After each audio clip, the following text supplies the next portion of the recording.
pledge allegiance to the flag of the United States of America and to the republic for which it stands, one nation, under God, indivisible, with liberty and justice for all. Madam Secretary, roll call. Andrew Vanowitz. Here. Tim Neville. Here. Mary Ann Turner here. Kelly Davis. Here. Charlie Mastaverdi. Rich Stroni. Here. Rob Buznicki. Here. Fire evacuation notice. There's two ways to exit this room. One is behind the audience, down and out onto the town green. The other is on the door to the right of the audience, down the stairs and into the parking lot. Town attorney's report. You'll take notice that we have one in our packets. I don't think there's anything further on that. And now we'll move on to old business. Item A on our agenda has been tabled at the request of the applicant. And item B, please read the legal notice, Madam Secretary. CBA 2023-0207, 9 Manning Road. Appeal of ZEO cease and desist order regarding section 3.30.13 commercial vehicles and section 10.10.2 parking standards. Christopher Lataki, applicant owner, map 34, lot 8, R33 zone. Good morning, or I'm sorry, good evening, excuse me. In regards to update of my scenario, my situation, first of all, I'd like to thank the committee for granting me some extra time to take care of this.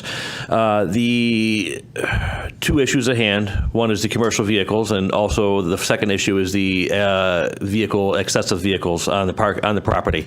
The second issue, as far as the excessive vehicles, that will be all resolved by the end of this week, and I should be in compliance. And at that point, I will go ahead and invite Mr. Rochelle out to the property so he can visually verify that that's been taken care of and is in accordance with the zoning rules. The second issue, as far as the commercial vehicle, I have a site plan. I'm sorry. I have a special permit package ready, but due to some unforeseen medical bills from my late wife's estate, I'm lacking the funds, and I need to request a little bit extra time, a few weeks, to get those funds available to pay for the $310 for the special permit fee, if that's going to be acceptable to the board. Well, we're here for a cease and desist order. It's part of the correction. If you choose to use that as part of the correction. The problem is, I went by there today, I spoke to Mr. Lataki. He's told me today that 3 of the vehicles were supposed to be removed. I don't know if they have been or not. His claim is that one of the vehicles is going to be used for farm use, although the property is not zoned or registered as a farm. So I don't know how that comes into play, but it's still a violation of the zoning regulations. I also sent him an email on March 9th. I'm not sure if you remember or not, but he made mention that he was leasing a condominium space at 9 Moody Road, industrial condominiums. And I sent it to him because I didn't want him to get into a situation where he was thinking of starting a automobile repair location. That's an industrial 1 zone. It's not allowed under the regulations. And also the outdoor storage of motor vehicles would not be allowed there. So I just want to make that clear to him. If he chooses to use that leased space, that those are going to be the limitations on that at this point. And getting back to 9 Manning Road situation, the vehicles are still there. I guess at this point you either have to uphold the cease and desist order, and I can hold off, I guess, on issuing us any type of citation with fines if he moves forward with the application to correct it with a special use permit for the commercial vehicles.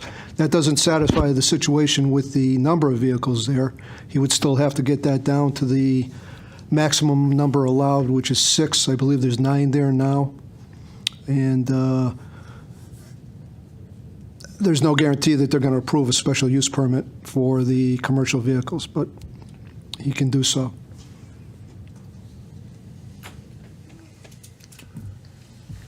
Comments from the commission? I'm looking at the minutes, and I know that you had asked us for an extension a month ago, I guess, at that meeting in February. And you had asked us you had said that you had recently obtained a new business in Enfield at 9 Moody Road. Do you have a new business? Because I'm hearing something different here.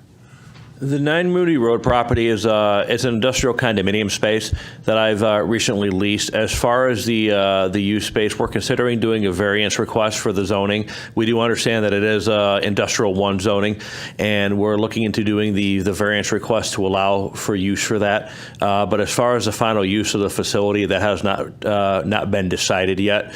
The only thing that would be stored out there would be vehicles that are presently registered to myself properly, and that would be for use of the business only. At this point in time, as far as automotive use, we're still exploring the possibility, again, of that variance, and I have to get a little bit more information because initially when I leased the space, I was not entirely aware that how restricted the industrial zoning was as far as industrial zoning 1. So we're still looking into that one, but it will not affect my moving forward with the request for the special permit. As far as that goes, the only thing I'm waiting on is the funds to do that, which I should have available in a couple of weeks. And I expected to have it now, but unfortunately, because of some of my medical bills for my late wife's took precedence, I had to temporarily shelve that for a couple of weeks until I have the funds available. So I'm simply asking for an extension. This will be the last request for an extension, and I will have the vehicles resolved by the end of this week, and the special permit should be resolved in the next couple of weeks. The last time we were here, you told us something similar, okay? Yes. And you told us that you wanted this continuance to go until March 15th. And what I hear you saying is you're doing something different. In fact, in the minutes, it says that you had recently obtained a new business in Enfield at 9 Moody Road. I didn't know it was industrial condominiums, but what's the business that you're referring to? Does it have to do with cars, or does it have to do with something else? The business has been in existence since 2013. It was previously located in Windsor Locks, and we had basically had the opportunity to pick up this building as far as industrial condominiums. I haven't decided if that's what we're going to pursue at this location or not. It really depends on how difficult the zoning variance is and if it's even going to be something that's going to be able to be allowed. As far as the location goes, the location is not business specific. It's not required for me to have a business to lease this space. It's simply space that I lease for my own personal use at this point in time.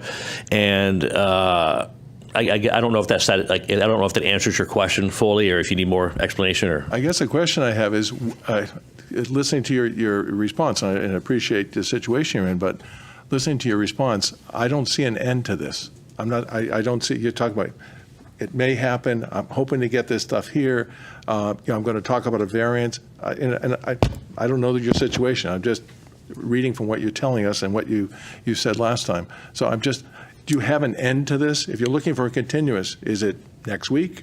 Is it 2 weeks? Is it a month? Because I'm going to guess if you're trying to do something with variance, you're going to have to get on the record to get there, and that could be at least a month, in my mind.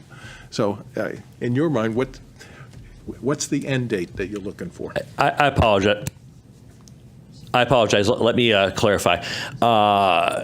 The two issues, the excess vehicles is going to be resolved by the end of this week. Where are they going? They're going to go, some of them are going to be stored at a personal storage facility, not 9 Moody Road, separate storage facility.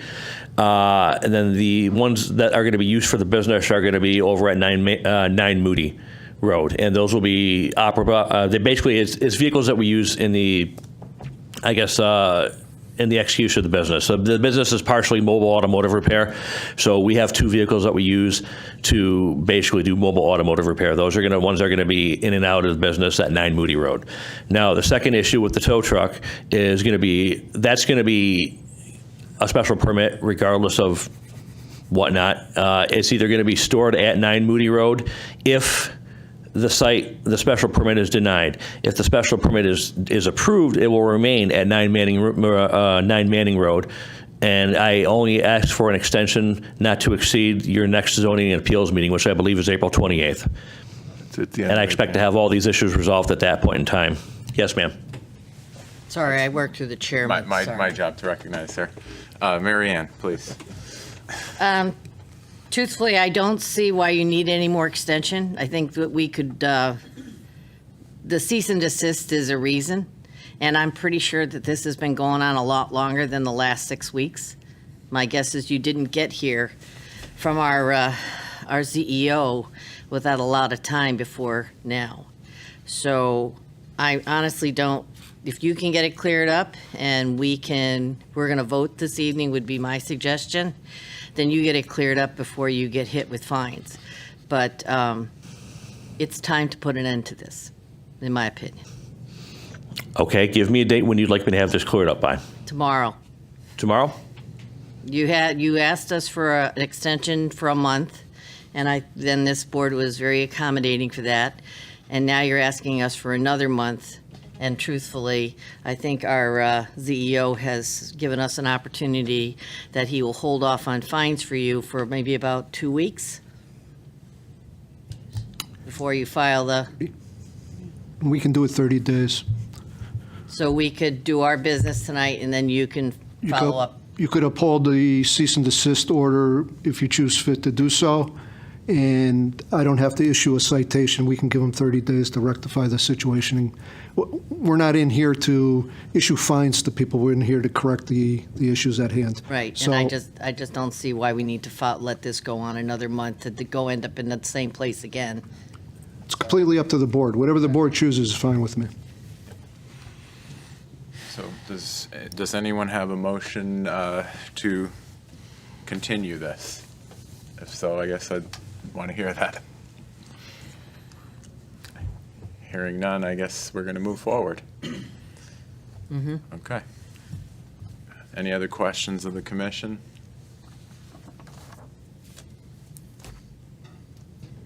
Okay, and I apologize, my hearing loss. What is your final say on this?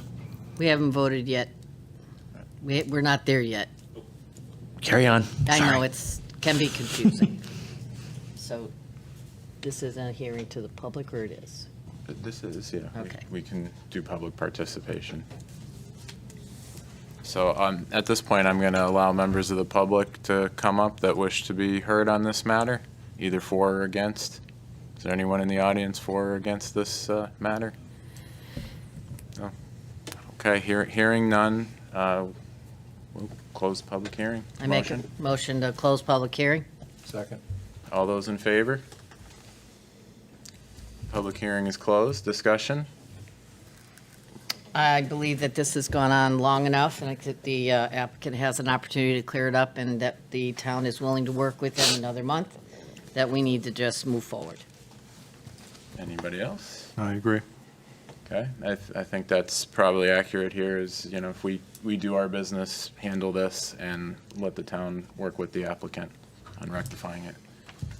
So I make a motion to uphold the cease and desist order of the ZEO on ZBA 2023-02079 Manning Road. Second. Okay, all those in favor? Do you need a roll call vote? You can do a roll call vote, sure. Andrew Abanowitz, Yes. Tim Neville, Yes. Mary Ann Turner, yes. Kelly Davis? Yes.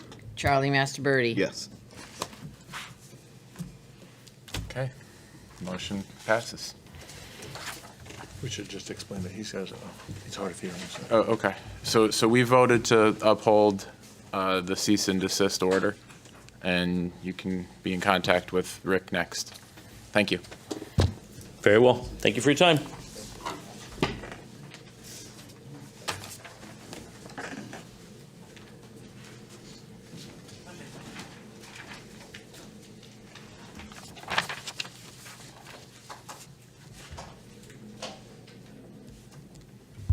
Who do you want to take your place?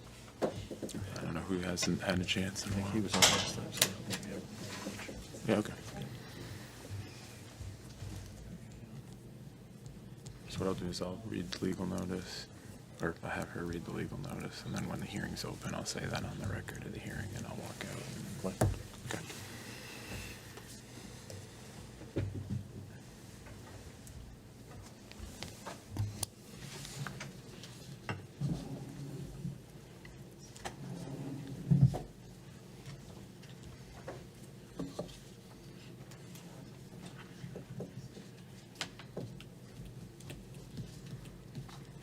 And we're going to say by the end of April, Rick? April, 30 days from tomorrow, right?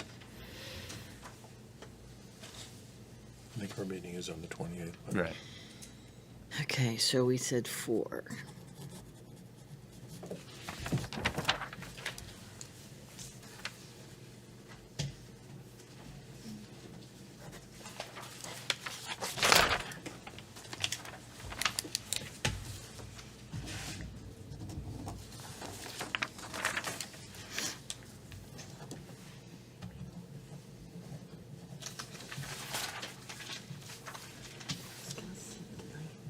Who's going to sit? I'm going to put Rich in on it. Did the last time. You did the last time? Oh, did Rob? No, Rob didn't. Okay. Didn't you sit last time? Okay, I'll put Rob on there. Yeah, let's try to be equal opportunity here. Equal opportunity players. Could you give that to them? So I'm happy to do that, and I'm going to put my recusal on the record by opening the hearing, so. All right, we're going to move on with our agenda to new business, ZBA 2023-2-24, 147 Abbey Road, and Secretary Turner, please read the legal notice. The Enfield Zoning Board of Appeal will hold a public hearing on Monday, March 27, 23 at 7 p.m. in the council chambers at Town Hall located at 820 Enfield Street, Enfield, Connecticut, concerning the following. ZBA 2023-02-24, 147 Abbey Road, appeal of the cease and desist order for Section 8.400 excavation operations and Section 8.40.2 excavation operations general requirements. Steve Jarmock of Jarmock Real Estate LLC, applicant owner, map 85, lot 16, R44 zone. Okay, before we get into the hearing, I'll be recusing myself from this matter and appointing Rob Kwasnicki to serve in my place, and turning over the chairmanship to Vice Chair. Okay. What's that? Attorney Donnelly. Good evening, members of the commission. Again, for the record, Derek Donnelly on behalf of Jarmock Real Estate LLC. Thank you. It's good to see you all tonight. I think if I'm here one more time, I get a free coffee, so I'm looking forward to that. I do Excuse have me. a You handout. better be Excuse me. bringing something for me. Excuse me, it's a public hearing also. Didn't I say that? I don't believe so. We're just trying to verify that. It is a public hearing. You read the legal notice, correct? Yes, yes. Okay, so just motion to open the public hearing. Right now?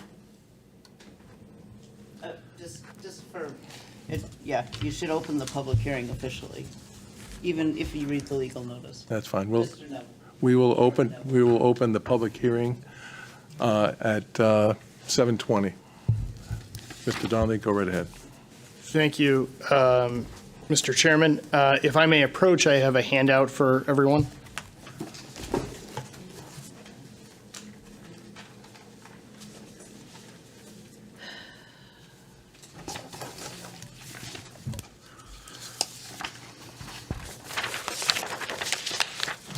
Thank you, sir.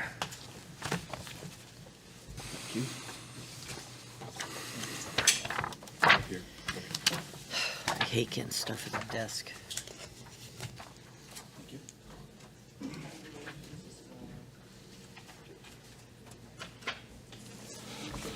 And before I get into this, just one procedural note. I did notice that before the meeting, the CEO did hand you some documents related to this matter. I don't know if those were documents in the packet that was available to the public or something supplemental to that.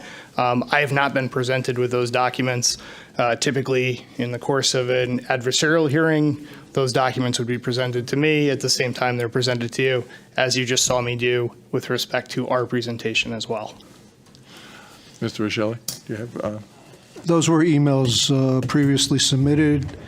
Mr. Donnelly's firm requested an FOI request for all the documents, and what I could give for emails, just by the search doing myself, he was given copies of those. A request was made for IT to do a search for all the emails pertaining to this. At this point in time, I sent them an email explaining that fact to them. And if anything comes in between the dates of March 10th and 120 days prior to the request, they will be turned over to Attorney Donnelly's. Okay. Okay, so as long as they're emails I have, that's Yeah. fine. They look like the ones we got in the packet, so that's from my perspective. All right. Very succinctly, I heard your feedback at prior meetings that it would be helpful to have a document to follow along with. So the document in front of you is, in fact, our presentation for this evening. My clients apologize that they are not here tonight. They had an outbreak of the flu going around the farm, and both Mr. Jarmock and his son are down for the count this evening. So you're stuck with me.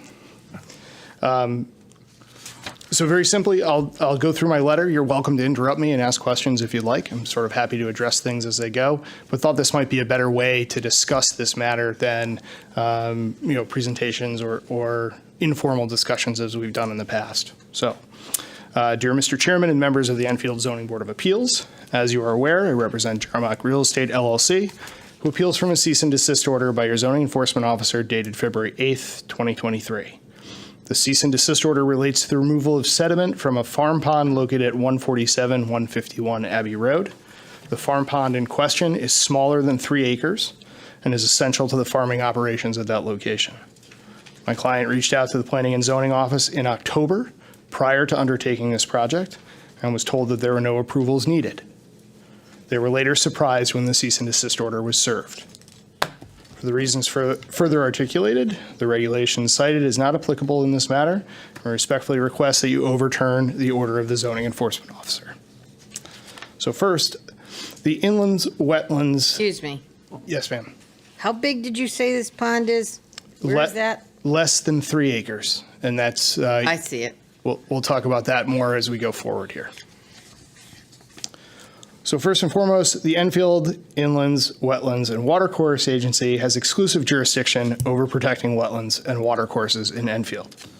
Therefore, the zoning regulations of the town of Enfield do not apply to the removal of sediment from farm ponds under 3 acres unless specifically required by the IWAA. Under the Inland Wetlands and Watercourse Act, which is Connecticut General Statutes sections 22A 36 to 22A 45, municipalities are required to establish commissions or authorize existing boards to carry out the provisions of the Inlands, Wetlands, and Watercourse Act. To that end, Enfield created the Inlands, Wetlands, and Watercourse Agency. The IWA's jurisdiction is set forth in their regulations in Section 1.5, which state the agency shall enforce the Inlands, Wetlands, and Watercourses Act and shall issue, with or without modifications, or deny permits for all regulated activities within inland wetlands, watercourses, and upland review areas in the town of Enfield, pursuant to sections 22A-36 to 22A-45 of the Connecticut General Statutes as amended. Again, Enfield's IWWA has exclusive jurisdiction over regulated activity in the wetlands. At no point were any powers of the Inlands, Wetlands, and Watercourses Act delegated to any other department outside the IWWA. Likewise, the IWWA regulations are not made contingent on other town regulations, including the excavation regulations cited here at Section 8.40 of the Enfield zoning regulations. Further, the excavation section of the planning and zoning regulations cited by the ZEO makes no reference to the protections of wetlands and watercourses in its preamble, only to stagnant water bodies. And I cite the preamble down below in the footnote, which says, the purpose of this section is to prevent conditions detrimental to public health, safety, and general welfare, including not limited to erosion, creation of dangerous open pits, stagnant water bodies, and on from there. It does not mention wetlands. I would offer by the plain language of the regulation, it was not meant to apply to activities regulated by the IWWA. Interestingly, under the relevant statute, a special permit, like the one described in the excavation section of the regulations, could be required through the zoning regulation of regulated activity in a wetland, but only after such application is heard by the IWWA. And that's under Connecticut General Statutes, Section 8-3C. So in the event you have regulated activity, first it goes to the IWWA, and then they send it over for further regulation by planning and zoning. But importantly, there is no express statutory authority to provide for special permits for as-of-rights activities like we have here. Quite simply put, the application of the excavation special permit under 8.40 to the regulations of farm ponds under 3 acres is invalid.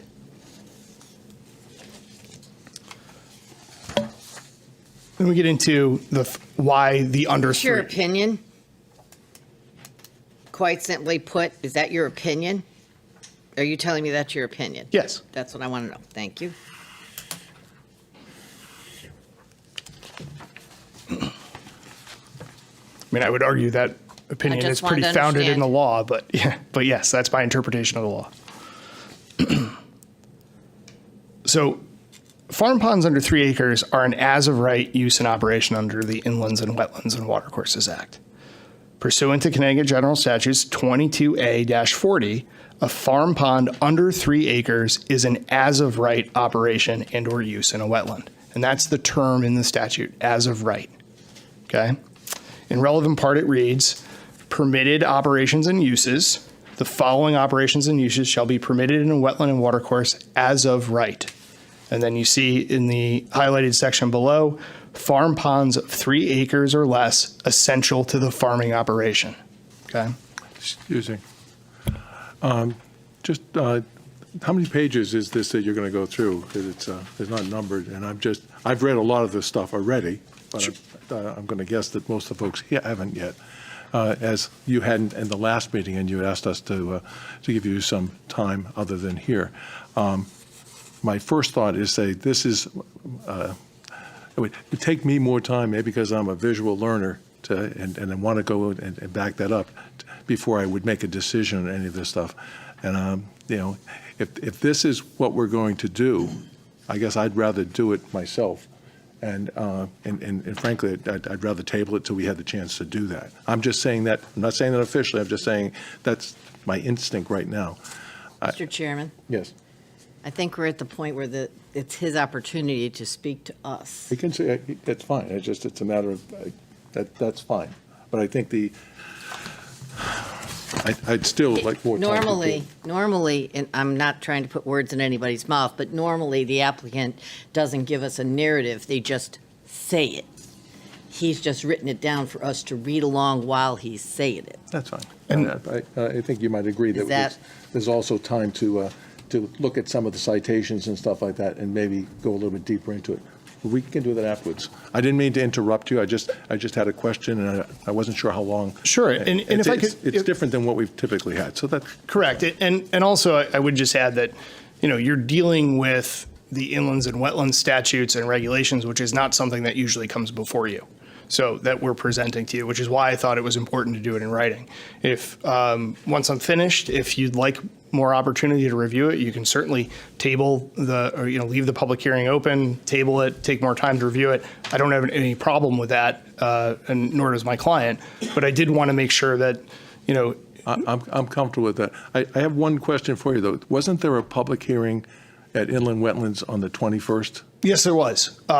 So, Are you going to go over? I will. At the outcome of that at some point? Sure. Okay, because I think it directly addresses some of the questions that are raised here. All right, very good. I apologize for the interruption. Go ahead, sir. No problem. So again, as of right uses include farm ponds of 3 acres or less, essential to the farming operation. Also, you see in that definition in section 1 there, that grazing, farming, nurseries, gardening, and harvesting of crops are also included in as of right uses. Improvement and maintenance of all farm ponds, regardless of size, is an as of right operation and or use under the statutory definition of farming, that reference to farming in the statute earlier. And you see farming is defined in Connecticut General Statutes section 1-1Q, and I've highlighted this section below, the construction, operation, or maintenance of ditches, canals, reservoirs, or waterways used exclusively for farming purposes. Here, the farm pond at 147, 141 Abbey Road is essential to the farming operation, as it's the only source of water to irrigate the crops on the property. It is not used for anything else. It is not, nor has it ever been alleged to have been, over 3 acres. As stated under Connecticut General Statutes 8-3C, there is the express ability to provide for special permits for regulated activities. There is nothing in the statute that would permit the zoning regulations to apply to as-of-right activities, such as a farm pond under 3 acres. Again, farm ponds under 3 acres, essential for the farming operations, are as of right and thus cannot be regulated here.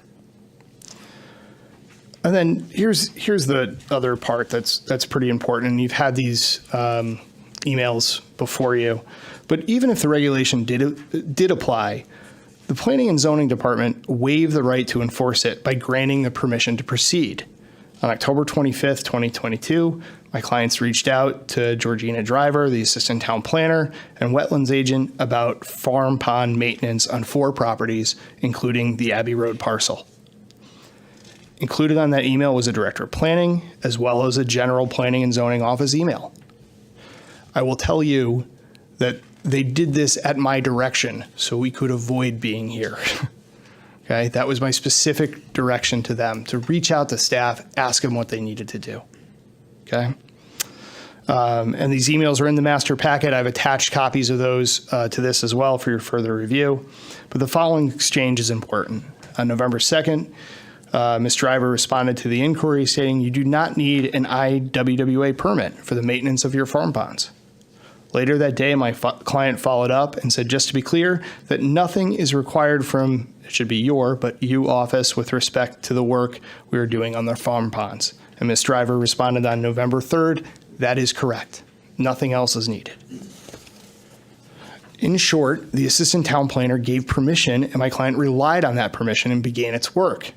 As a matter of law, Enfield waived any right to later enforce this, and we would call that municipal estoppel. I've cited the section about municipal estoppel there. The short of it is this: once the town says you can do something, the town can't then change its mind. My client relied on what they were told by the assistant town planner, and based on that reliance, in December, my clients rented equipment to perform the work on the Abbey Road pond.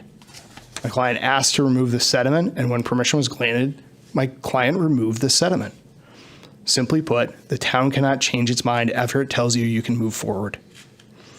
In emails with staff, it's been argued that my client needed to provide more information about what they were going to do. At no point were they asked by staff to provide more detail about the dredging of the sediment from the farm ponds. Likewise, if for some reason Section 8.40 of the regulations also applied, which as I've stated, I don't think it does, the planning staff should have informed my client that they would need to comply with that regulation as well. And finally, I note that it was not surprising to my clients that Ms. Driver told them that nothing else was required.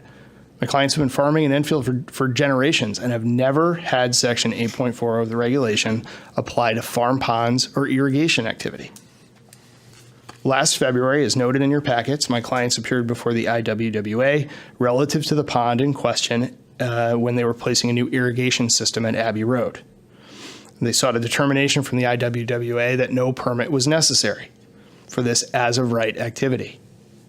The IWWA granted the as-of-right determination, and nothing further was required, including no mention of the excavation regulation, even though the irrigation pipes were buried across the fields.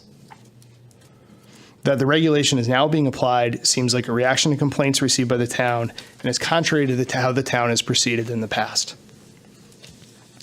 Accordingly, we ask the ZBA overrule the cease and desist order of the zoning enforcement officer. In rendering your decision, please consider that my client appeared at the IWWA last week relative to a notice of violation that was also served upon them. Despite the fact that we maintain this is an as-of-right activity, the IWWA does have the jurisdiction to determine whether or not that's an as-of-right activity. They suggested that despite what staff had done and had communicated, that we submit those applications and go before them, and those applications have been submitted for as of right determinations for all 4 ponds that you saw referenced in that original email. So those applications will be heard at a future IWWA meeting. And the IWWA may put whatever criteria on the determinations as these see fit. Accordingly, in our opinion, not only should the jurisdiction be with the IWWA, after filing the application, it now is. And the IWWA will have the opportunity to examine it further at a future meeting. So accordingly, that's our presentation. Happy to answer whatever questions that you have. And I thank you very much for your consideration. And again, if you need more time, we're certainly amenable to it. I just have a couple, I heard you say 4 ponds.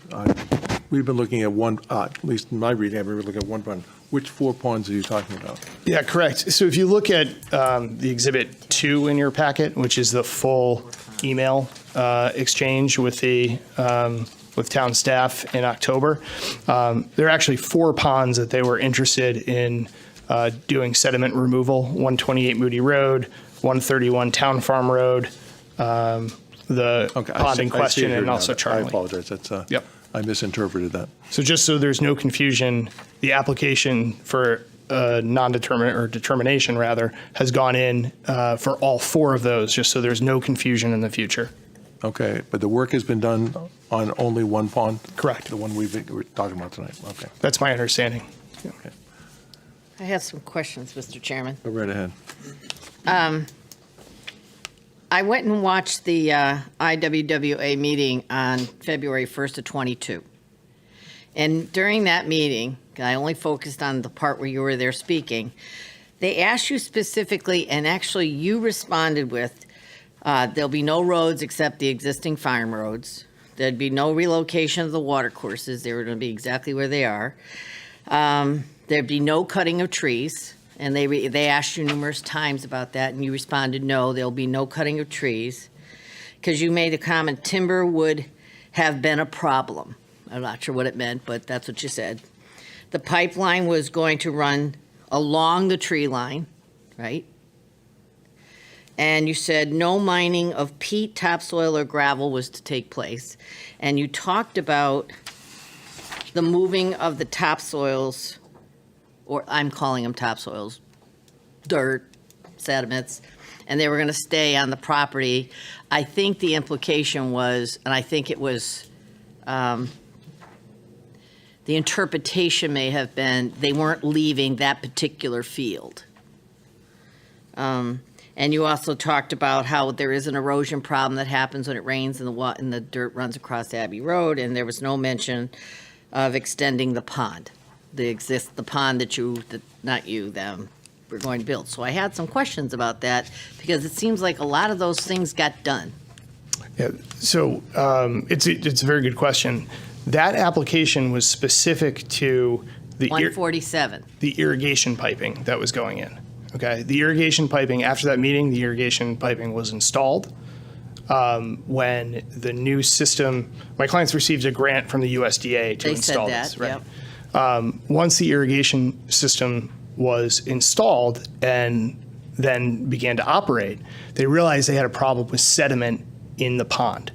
So naturally, just over the course of time, these farm ponds, end up as a drain, and they collect sediment and dirt and debris from the farm. That's precisely what happened here. So at the end of the year, having had 1 season using the new system, they reached out about removing sediment from the pond in order to make those pumps run smoother. Okay, so February of '22 brings us to October of '22, when the question was asked by Junior Jarmock to the town. Correct. And again, as I described at the meeting last week with the IWWA, the issue with the farm ponds is, as you know, we have really strong clay soil. Okay, when the clay is in the bottom, it doesn't tend to jam up the pumps. It's the sediment that erodes into it. So what they were doing was getting down back to that clay, getting around the pond back to the clay. So they got the sediment, the debris that it acquired there over time out, that it wouldn't jam up the pumps. And this farm pond in particular, this one is particularly old. So there was quite a bit of sediment that had built down and it had gone down the sides of the pond walls and also on the bottom of the pond. Can you elaborate on how far did they dig into that pond and how wide did they go? The estimate is the sediment on the sides went 8 feet in most directions. They had one collapse of the 8 feet left and right, 8 feet, no, let's say north and south, and 8 feet east and west. correct. Right. And then one of the walls collapsed. The edge wall collapsed and had to be rebuilt, which extended the pond out in one direction. I believe that would be northeast. And how deep did they dig? I don't know the answer to that. I don't know what was there, but I'd be happy to get that information. The reason I'm asking is it seems in the dialogue that we've received is that this thing went from a certain, let's use the backyards of the neighbors. You know, maybe I'm making something up. Maybe it only was behind one house, but now it's now behind 4 houses. That means you did a lot more digging. And that's what I want to understand. And I think, and I'd have to find my notes, please understand, we have a novel here to digest. And Mr. CEO, and is it 600 square feet or 600, where's my? 600 cubic yards. 600 cubic yards. I need to understand, that's, yep. How many cubic yards did you take out and move? I don't know. Because it sounds like it was a lot, but I don't know that. And it says here, one last question, Mr. Chairman. Hang on one second.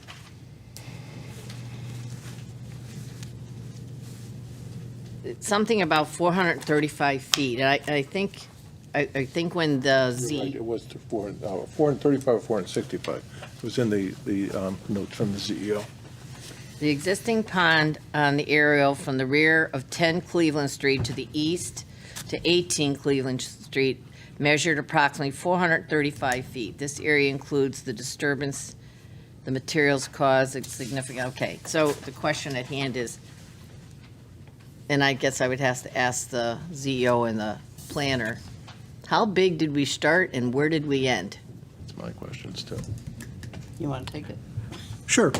The pond, the previous existing pond, was approximately 9,551 square feet in size. Square feet, 9,551, correct, Square thereabouts, square feet. thank you. So I just calculated that out. If 8 feet of materials were taken out of that, that amounts to 2,829 cubic yards of materials taken out of that pond as it existed, not as it exists presently. And so that's Don't not we even. have- I'm sorry. That's not even taking into account the expansion, which is approximately 40 feet to the east of where it previously existed. It was behind, I believe, 10 and 12 Cleveland Street. It's now expanded past the property line of 14 Cleveland Street. So this retention pond has, would you say, doubled or almost tripled in size? It's probably doubled. Doubled in size. And don't we have criteria that says you can't take more than 600 cubic yards? Is that, That's correct. And here's the problem with what Mr. Donnelly has presented so far. The issue is, it was initially reported as, in the emails that he spoke about, was the enhancement of the ponds. And that email continued on back and forth between Ms. Driver and Mr. Jarmock. until I think it was November 2nd or 3rd, where she ends it with, the pond maintenance does not require any type of permit. And that's correct, it does not. The expansion does. That is, the pond was a waterway. It was a feature, water feature. Any expansion of that would then require going to wetlands, but also the amount would require an excavation permit because it's well over the 600 cubic yards. Because I read this when I started reading through this, this was maintenance. Maintenance, I understand maintenance. I have a home that has a retention pond on it. I understand maintenance. But this seems like it has grown. Yeah, I would just add that if you look at the original email on October 25th, it says, we plan on digging out some of the sediment that has occurred over time. Hang on, let me get with you. Sure. In my packets, it's under Okay, Exhibit so I 2. have October 31, November 2nd. Is that in the, whoa, wait a minute. It's on the back, is that in, on the back of that one? Hang on, it's just finding all the paperwork. We're planning on enhancing the ponds at the below address. I've provided a screenshot. That's the one we're talking about? No, then there's a question on the October the 19th, and I think the one we're looking at is October 25th, which you can see in my packet, which says, you're right, I'm sorry, you're right, it starts that way. We were planning on enhancing the ponds, and it says, we are planning on digging out some of the sediment that has occurred over time. We were planning on digging out some of the sedimentation that has occurred over time. I don't believe a permit is required, maybe just a jurisdictional ruling, but I am not sure if that is required either. And that was from Owen Jarmock too, and that was on October 25th. Right. Okay. So again, if you say to the planning and zoning office, we're going to be digging sediment out, and they need more information, then ask for more information. There was not an attempt to mislead anyone here. There was not an attempt to go further than we thought necessary. Again, there was a collapse of one of the sidewalls when the excavator went in. What happens with these ponds, you have to pump them out into the field, then you go in, you dig out the sediment, and then the pond fills itself back in. So there was not an attempt to deceive or mislead anyone here. But if the town's if we're gonna go through the process of asking for what needs to be done, then tell us what needs to be done. Do you know what date the wall caved? All the work was done in December. I don't know the specific timeline. Any other questions? Okay. Going back to your notes there, or your emails trail that was going on here. When you talked about enhancing the ponds, I know I took that as a very minor thing. And what I saw in the pictures, and you've seen the same pictures I have, nothing was minor, okay? And so maybe it's language, maybe it's communication, but I would have used a different choice of words to kind of give us a flavor of what was going on. And so he did correctly, you correctly stated that I think Owen said, we are planning on digging out some of the sedimentation that has occurred over time. I don't believe a permit is required. And Mr. Ivers said you do not, on November 2nd, okay, she said you don't need a permit for the maintenance of your farm ponds. It's correct. The definition of maintenance is the one that bothers me, because I saw another definition in some of the things about removing leaves, removing debris and stuff like that, either by hand or by what. That's certainly, as you said, it's something that you can do, clearly. The maintenance is the term that, it's all about communication and defining the terms you're using, okay, and the terms that we use. I don't think this sufficiently, in my mind, it doesn't describe what happened out there, okay? And if you're saying that if you didn't like it, basically, you should have called us and told us about it. That's how, I don't mean to put words in your mouth, but that's how I'm reading this. If we anticipate one thing based on the vocabulary, then it's that we don't have It didn't spark us to say, let's make a phone call and figure it out. I also think that when you mentioned the issue of the wall collapsing, certainly that can happen. I'm not questioning you on that. But that would have helped us to have some communication too, that there's something that got in the way of what we anticipated. The other thing I'm looking at is, I believe it's 11.2, and this is, no, actually 11.2 it's Ms. Driver. She said, you do not need a permit for the maintenance of your farm homes. However, where is the dugout sediment going to go? Okay, and I believe Owen responded probably within an hour or so. We think that most of the soils will be topsoil-like material, so we are going to spread it back out in the fields. Of course, not in any area that has wetland soils. Now, if I've read my packet correctly, it seems there appears to be, that didn't appear to happen. Yeah, no, I disagree with that I'm specifically, just giving and I you what I walked read. the property. I don't understand the characterization that that anything was spread in the wetland area. I don't understand that characterization. I said that last week in front of the IWWA. We talked about having a site walk with the IWWA. There are historic piles that are in wetlands areas that I think, in my opinion, is confusing the ZEO, but there was nothing spread in the wetlands area. Not that I saw, not that my client has seen. That's something we take very seriously.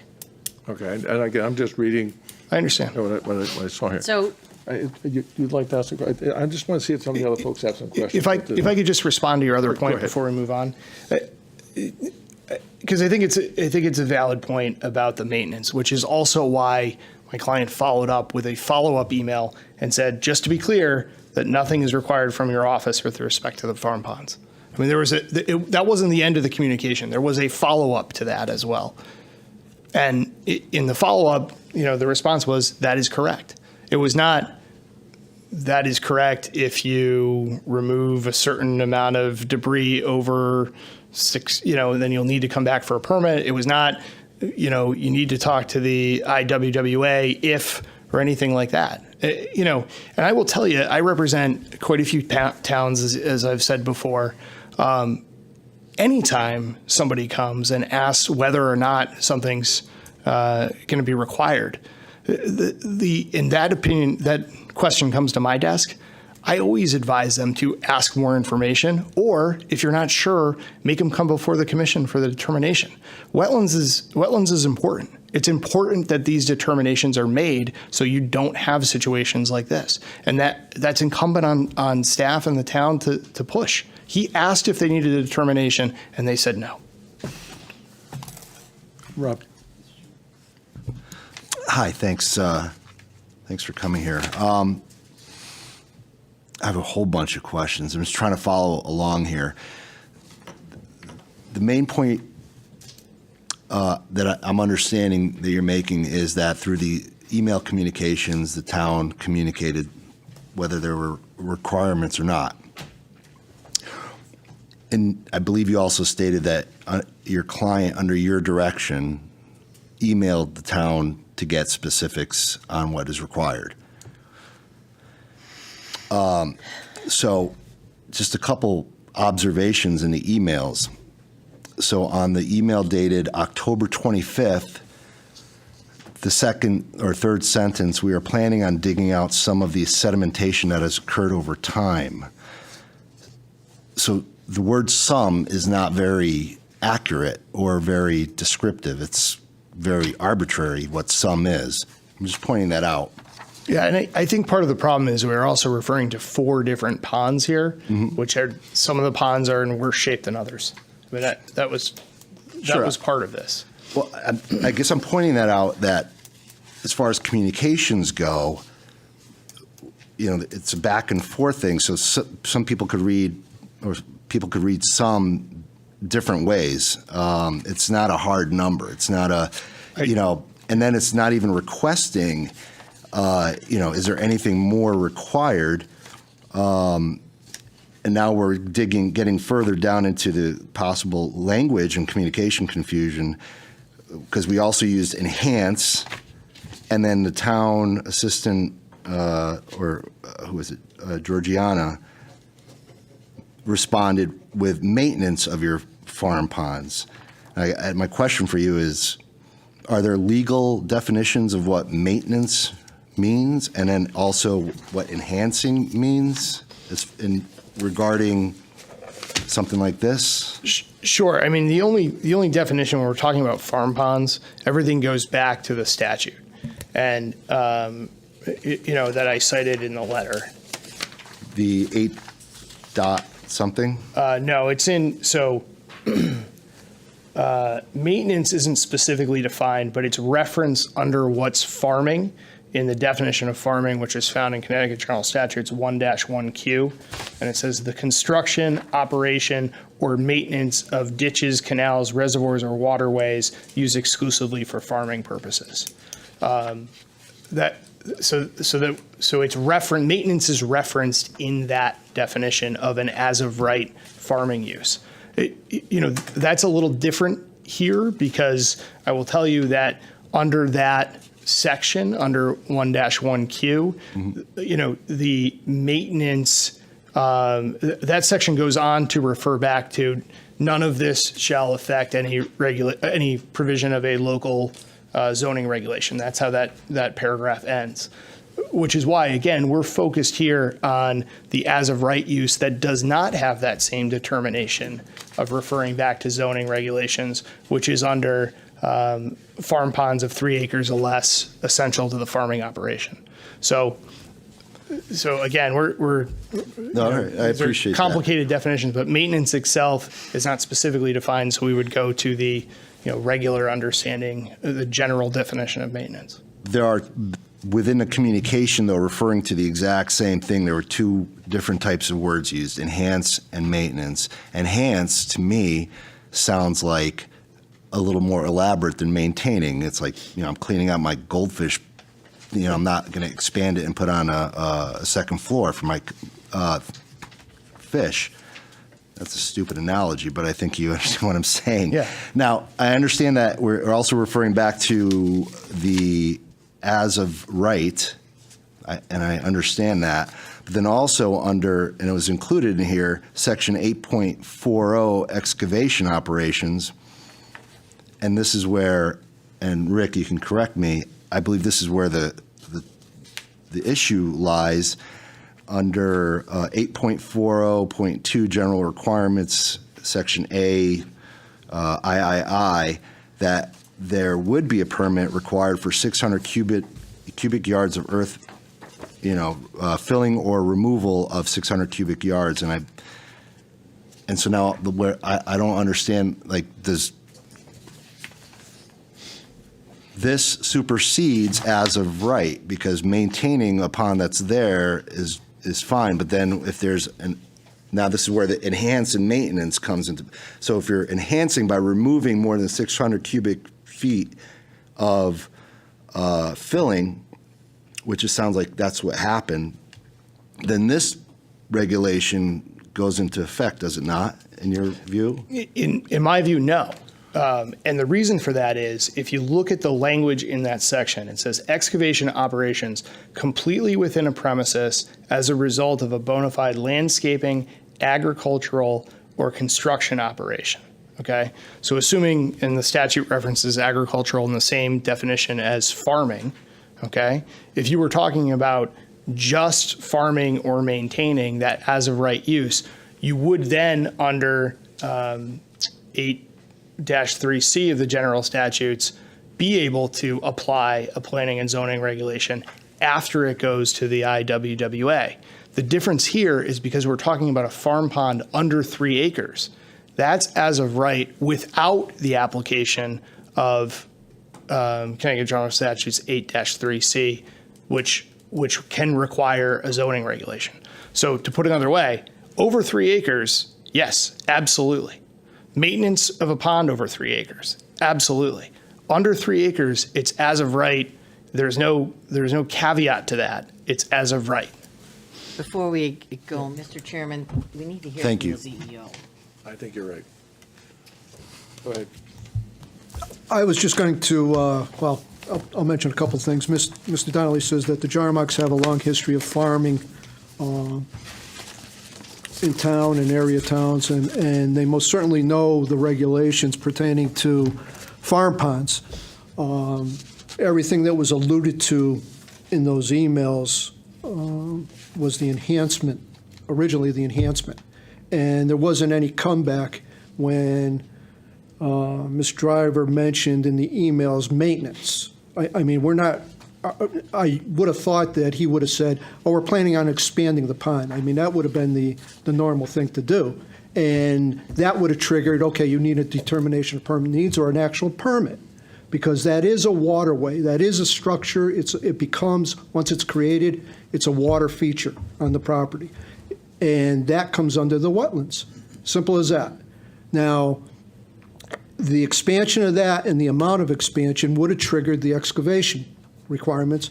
And the application, one of the applications, or actually all of the applications that were submitted for determination of permit needs, Mr. Jarmark included Section 1.1 of the general statutes, determines statutory definition of farming.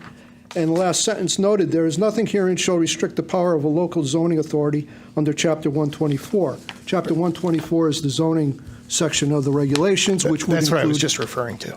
So that would include excavation under our regulations. So that's how it got triggered or should have been triggered. And with all due respect to Mr. Donnelly and the Jarmarks, history would tell us, I'll give you an example, the barn on Broadbrook Road. I'm You can gonna object- you can because the object all you previ- want. No, you're right, I can't. Go ahead. The previous applications before the commission have no legal bearing before the commission. The commission acts on every application as it was. That's steadfast rule. So we can bring up all previous things. I can go into the fact that every time we seem to appeal something, another violation's issued. It's irrelevant. What's relevant is the facts before you. Why don't we just, I'm going to ask you to put that on hold right now. No, Well, I think we're supposed to take it as as new each time we come in here, if I'm correct. I don't have the Latin word for it, but I think it's de novo or something like that. I'd like to hear what the ZEO has to say. I'd like to hear what the CEO has to say too, but at this point, I just don't think it's a good. The way to term go. enhancement was misleading. I would really and- say something similar. And there was nothing that ever came back from any of the Jarmarks stating that there was an expansion being thought of pertaining to this pond or the other ponds. And I will tell you that the new applications that were submitted for determination of permit needs do not say enhancement. They say the removal of sediment and the expansion of the current farm ponds.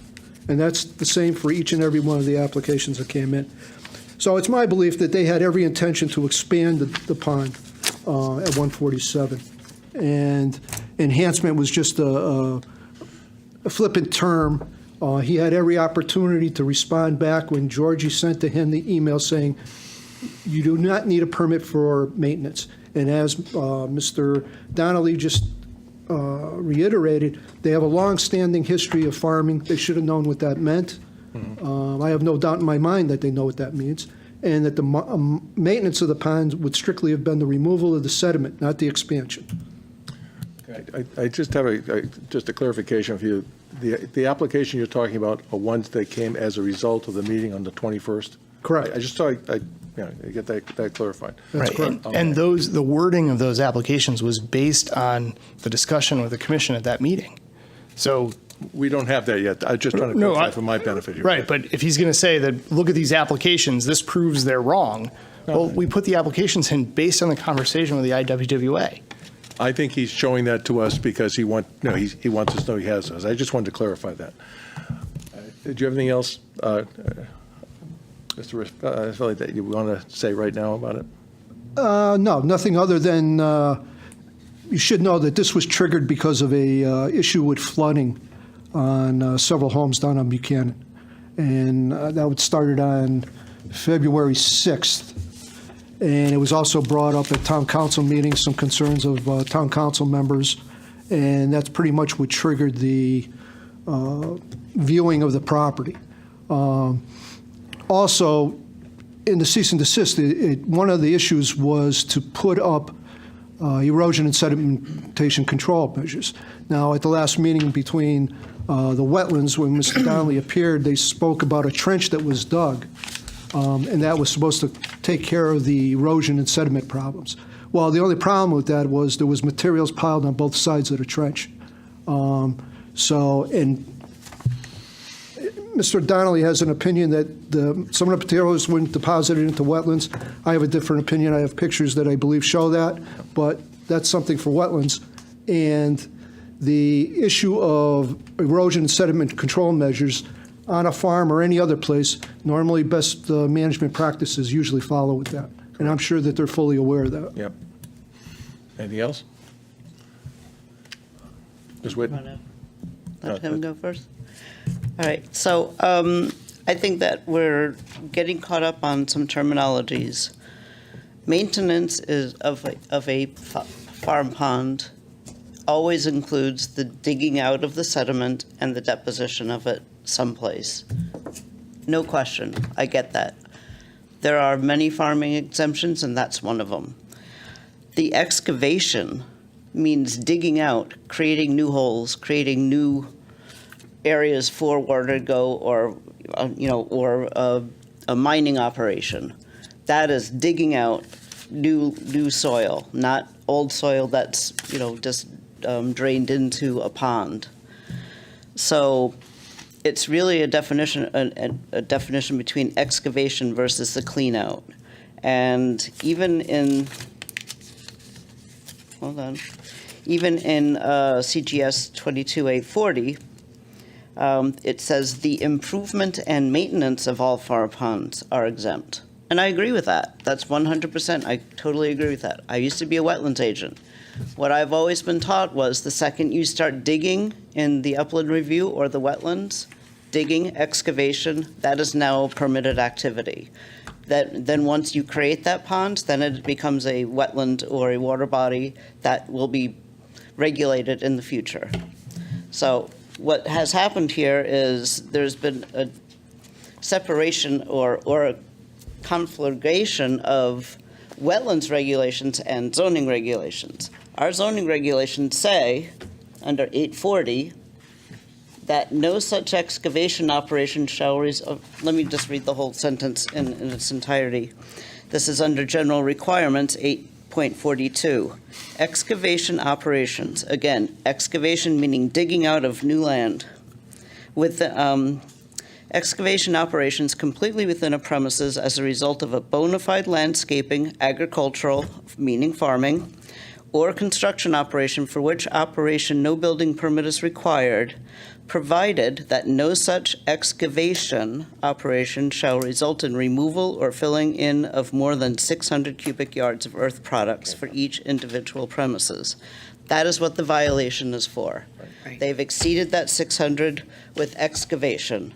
It really started out with a wetlands issue, but this is a zoning issue that we're talking about now. There's no erosion sedimentation controls out there. They've had drainage on neighbors, and that's why we have permits for such. Mr. Chairman? Mr. Stroni's been patiently waiting here. Yeah, I just wanted to go back to the emails for one moment. You yourself mentioned, Attorney Donnelly, that they're talking about 4 ponds in here, and just to for Mrs. Driver's benefit, she did mention maintenance, and with 4 ponds and enhancements and maintenance to Councilman Koznicki's own point, talking about 4 different ponds did kind of confuse the situation. Maintenance was clearly identified as what it was, and we just kind of heard the definitions of that. So again, just to highlight from what I see, Mrs. Driver responding, she was focused on the maintenance of the pond, which of course your client has every right and expectation to do. I think the question here is, at what point did they go beyond the existing sediment and start excavating additional land beyond the wall falling down? Obviously, your client had to take care of that. That was a critical component of the pond. But at what point did it go beyond just sediment?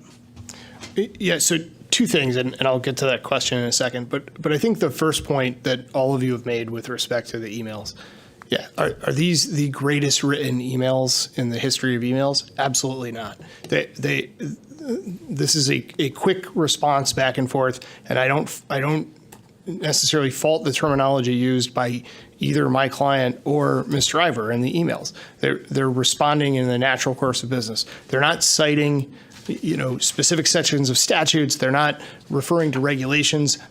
These weren't written by lawyers. These were written by people going back and forth. Understood and agree. And the fact of the matter is, the point that Lori just made is a good one, right? Is that if you're going to be removing sediment, then it comes under the regulated activity, okay? So what should have happened is that the second they said removing sediment, they said, you know what? We're not really sure what that is. Go before Inlands and Wetlands. Ask for a determination of permit need. There was plenty of time to do that before the work was done. And then we're not in this situation that we are right now. And that's the crux of the municipal estoppel argument, right? Is that once the town says go forward and you go forward, you've relied on something. What the town should have done, in retrospect, in the moment, was to say go to wetlands and deal with it that way. With respect to your question about the sediment removal, my understanding is that this pond was approximately 70, 80 years old. So there was a significant amount of sediment that had built up in it. My understanding is where they took out sediment and wherever they saw clay, they stopped. They wanted the clay. The clay is what holds the water. And kind of to that end, we still don't understand the drainage issues that the neighbors are having. I'm certainly not, I'm not by any way suggesting that those aren't major problems for people. Those are. The first time we heard about those was when those emails were published in the packet before the IWWA meeting. That was never communicated to us. No one ever reached out and said, look, they know where to find me, right? No one ever reached out and said, hey, look, we've got an issue. There's some water issues that are accumulating. What can you do about it?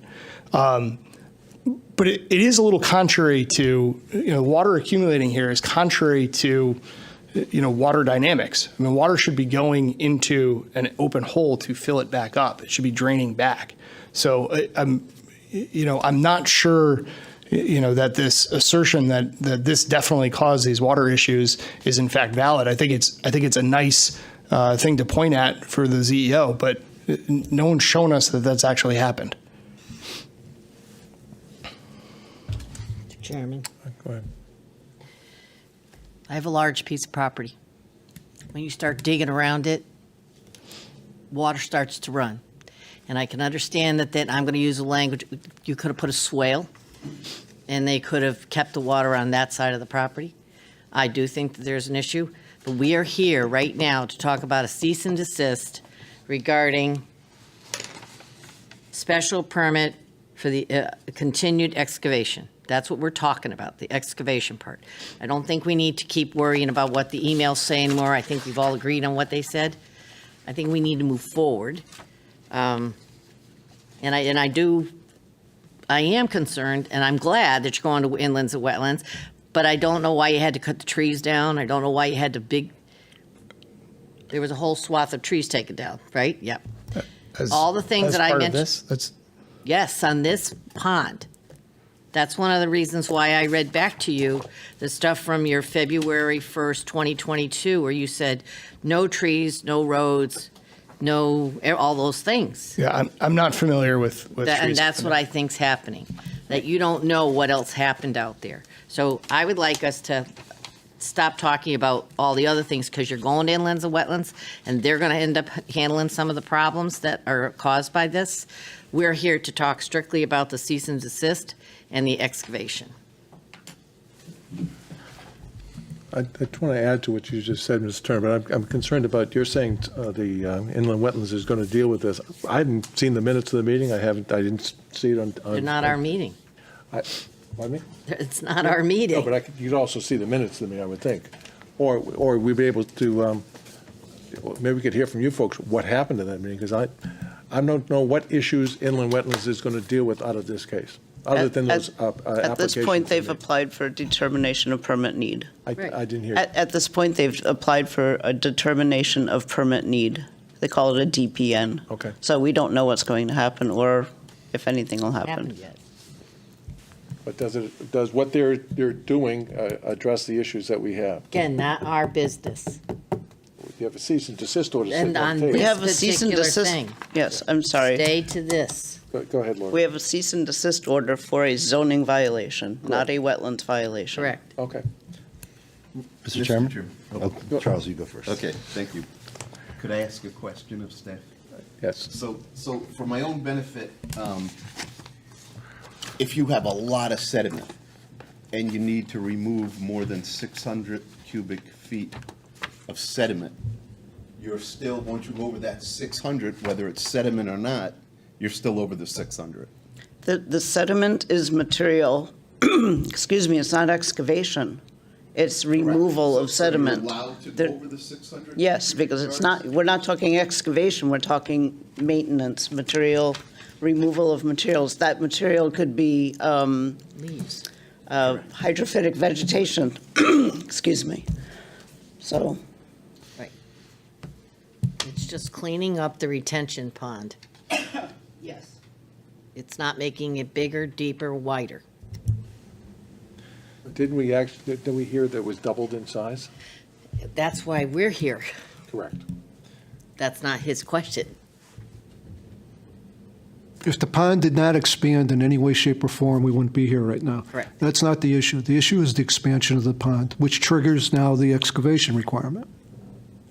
Mr. Chairman? Rob? Rick, did you mention that, I thought I heard somebody say that the pond expanded into 14 Cleveland? Did I hear that right from you, or was that from Attorney Donnelly?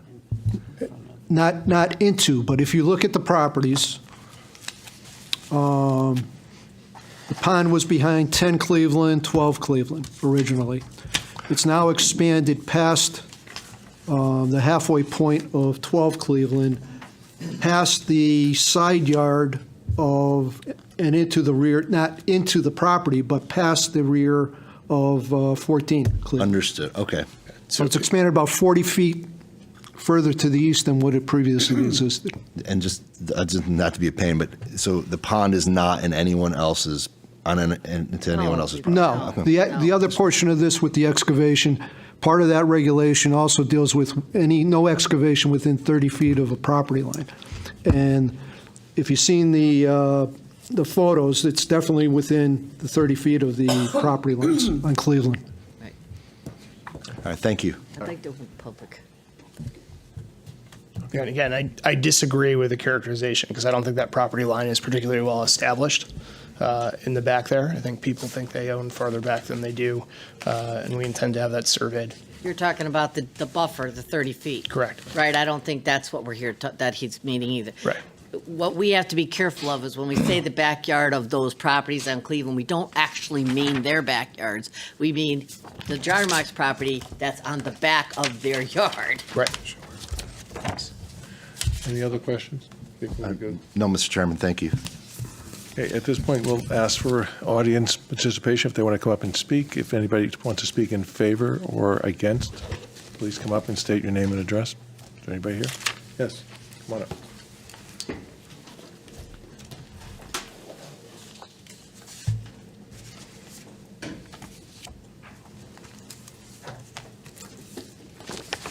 Had my legs crossed too long, I went to sleep.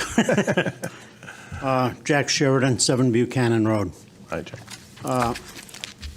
First, I've lived at 7 Buchanan Road for 54 years. I've not seen that pond cleaned out, so the sediment has to be huge. Ed Jarmark, who used to let my kids fish in that pond as long as they used a barbless hook. And the pond was clean, the kids loved fishing, they'd drop the fish back in. Ed Jarmark said it helped keep the pond clean. And he used to have some kind of a device in the pond where he was drawing water off the top because he had a sediment problem even then. But it was the idea that he didn't have an irrigation pipe going across the road then. So it was a little bit different because he had to pump up over the hill. Anyway, they've been nothing but good neighbors all these years. Steve Jarmark, his father Ed, and I don't know Owen that good, but I mean, he's been out there. I know that along the property line, all the way around, like where I live and down, they had a time when they were in there thinning out the trees. A lot of these trees were volunteer trees. I call them junk trees. They were just horrible trees. They had these big, long stems on leaves that were horrible. And he was cleaning those out. They were on his property, and he was just trying to expand because he's using more of the property for farm. All of that seems normal to me. Also, I remember when I bought my property at 7 Buchanan Road, that one of the first things I had to buy was a pickaxe because of the clay. Every time I wanted to plant something, I had to get through the clay. So I'm sure that the amount of sediment that was in there was a lot, over 54 years. Like I said, I don't ever remember seeing them go in there and try to clean out the bottom of that pond. So it's long overdue, for sure. I just, I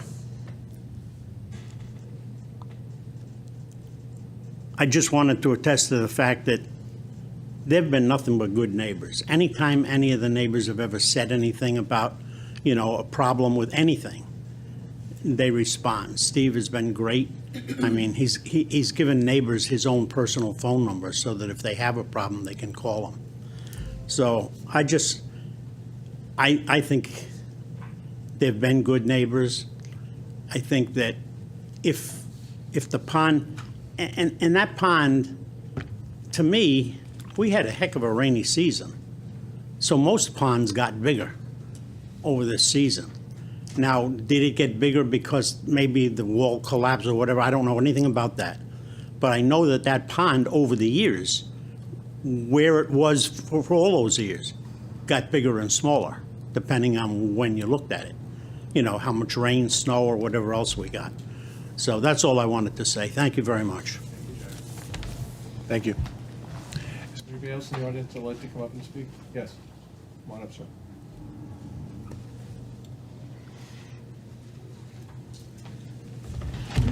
Good evening.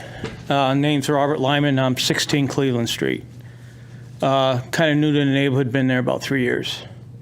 I have a bird's eye view from my second floor bedroom of the pond. And I grew up in Broadbrook around tobacco farms. My family's been tobacco farmers, so I'm pro-tobacco farmer. My problem with what they did out there, and I've been watching the whole time, is that they dug out this pond, which was basically just a mosquito haven when we moved in. And they dug out this pond to something pretty huge. They had 3 big excavators in there digging that thing out. And the reach of that last one they brought in was probably about 30 feet. I don't know how far down they went with it, but they could have went down pretty damn far. Also, I've been a fire captain in Townsend for 13 years before I moved to Enfield. And so safety is kind of my chief concern in this whole deal. Yesterday afternoon was a beautiful day, right? I was out in my sunroom, had my windows open, and I heard kids playing out in that field out back. And they're playing on top of the dirt mound, which is adjacent to this pond. And it's pretty muddy out there, and the sides of that pond are very steep, and that pond didn't fill up. The level's way down. And so my concern is safety. There's no protection around that pond, and granted, the kids probably shouldn't be in that field playing, but kids are kids. And I think something needs to be done to make sure there's safety there in case an animal, pet, or kids are out there, because if they fall into that pond, they may not get out, and then now we got another problem. So that was my big concern. I sent an email in on that concern.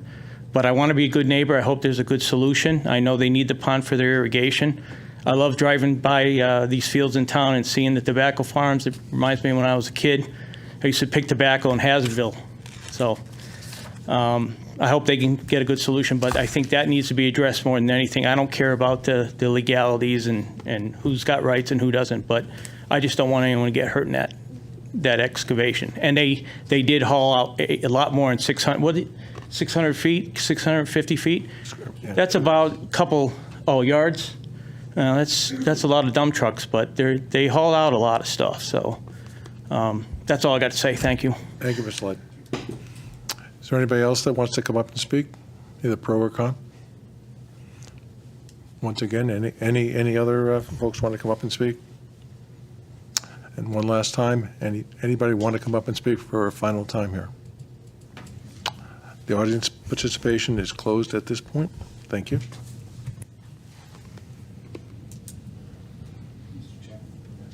Question for staff, if I could. Yes. Go right ahead, Mr. Chairman.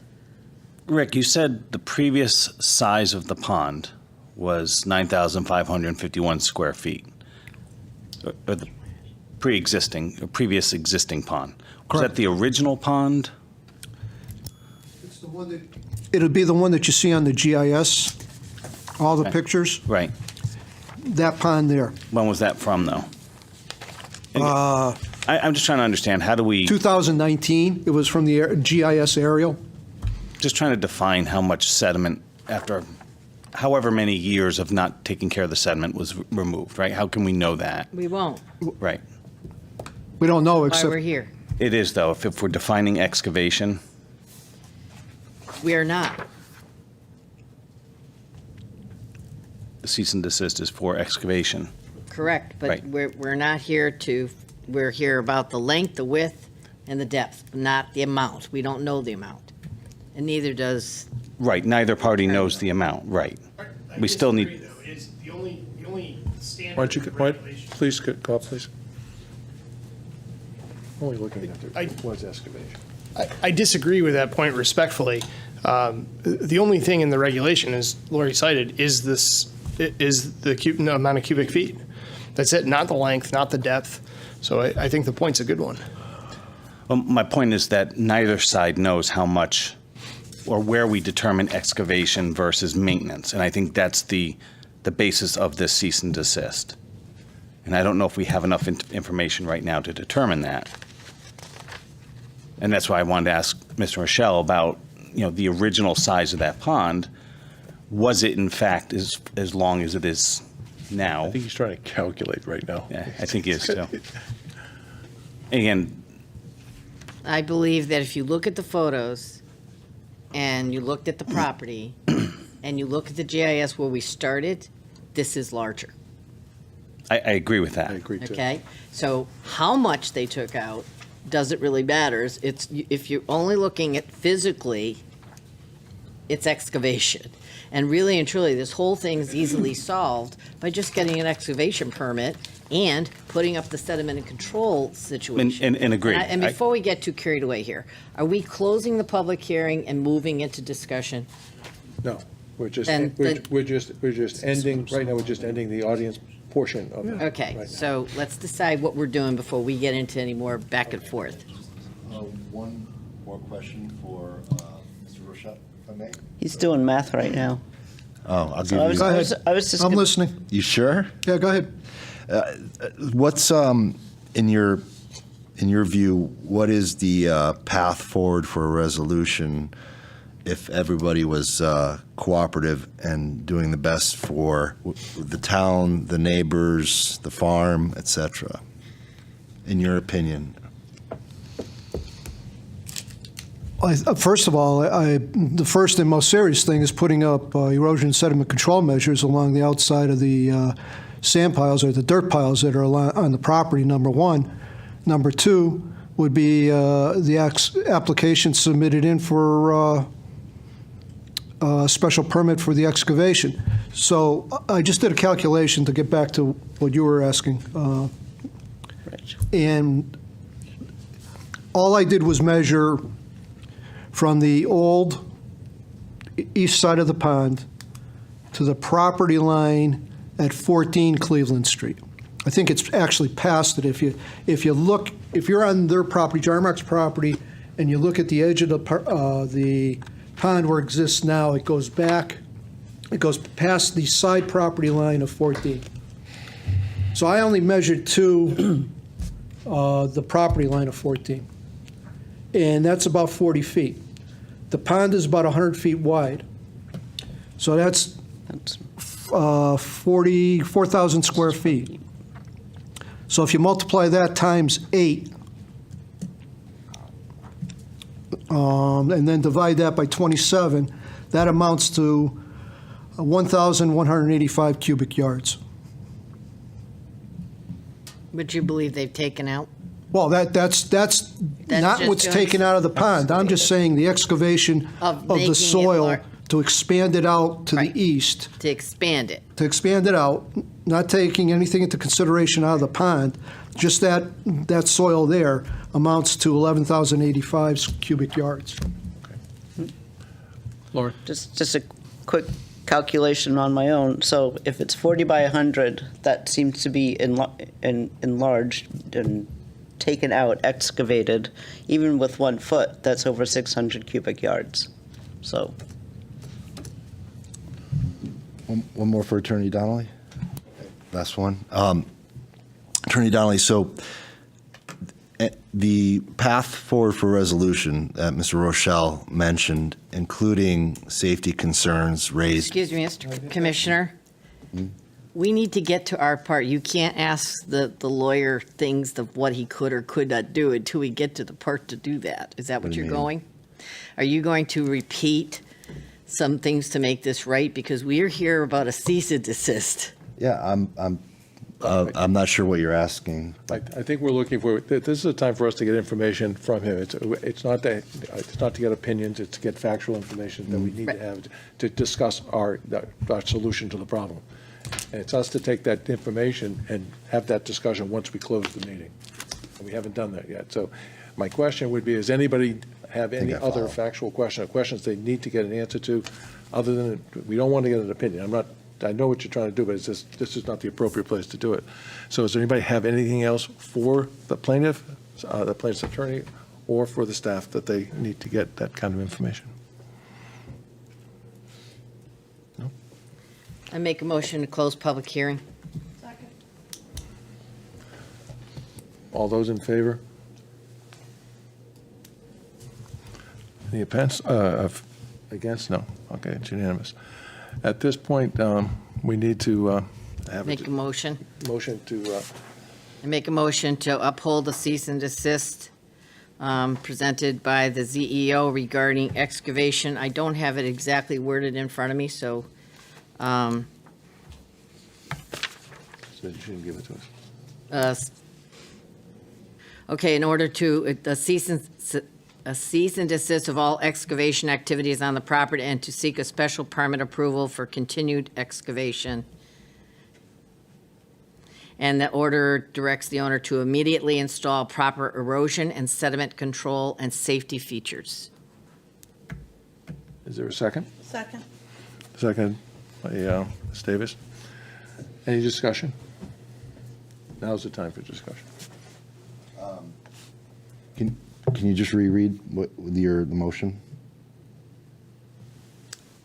It's a cease all excavation activities on the property and seek a special permit approval for any continued excavation, and to direct the owner to immediately install proper erosion, sediment, and safety control measures.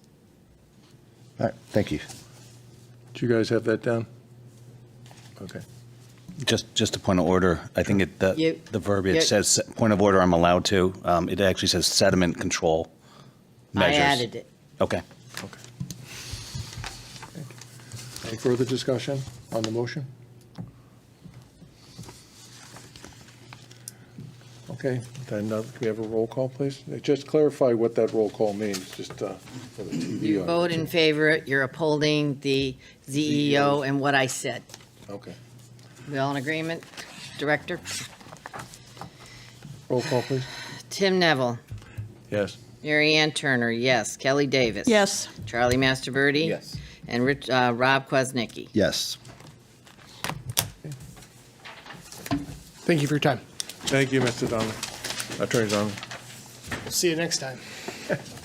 Always the next time.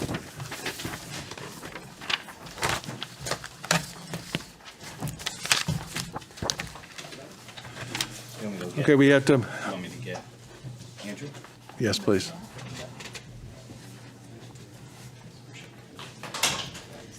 Okay. We're gonna approve Kelly, the did you second it? minutes. Yes, she did.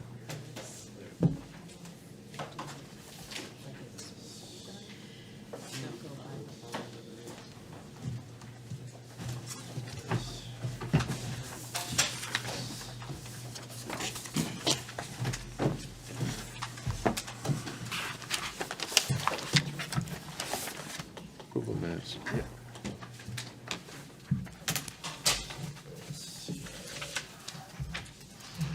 If you want to get going, I'll write while you're working, Oh, okay. unless you need me to do something. No, if you're okay working. I don't think we have any more tonight. No, we don't. Approval of minutes. Right, that's all I was gonna say, if you want me to start that right now. Yep. Yeah, okay. Moving on to the approval of minutes of the February 27, 2023 meeting. Is there any discussion, corrections? I move to approve the minutes from February 27th. Second. Okay. All those in favor? All those opposed? All those abstaining? Not present? Sorry, who was the second? Thank you. Tim. Okay, correspondence and staff reports. Do we have anything else, staff? I can tell you that a citation went out regarding a certain property for a location approval. In advance, what I was going to ask. Okay, I think that was probably the concern of the commission. Does anybody have any other questions for staff? Good. Any other business? Just an update on K7s. Okay, it may make it out of committee. Great. And I'm having a call, I hope this week, for clarification on the language, so we shall see if it makes it to the floor. Wow. Well, very good work, Madam Secretary. We appreciate that. We'll see what happens next. At least you're going forward. It is progress.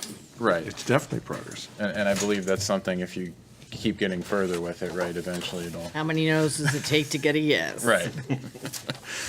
Okay, if there's no other business, do I have a motion to adjourn? So moved. Don't go anywhere. We're not. Okay. We are adjourned, and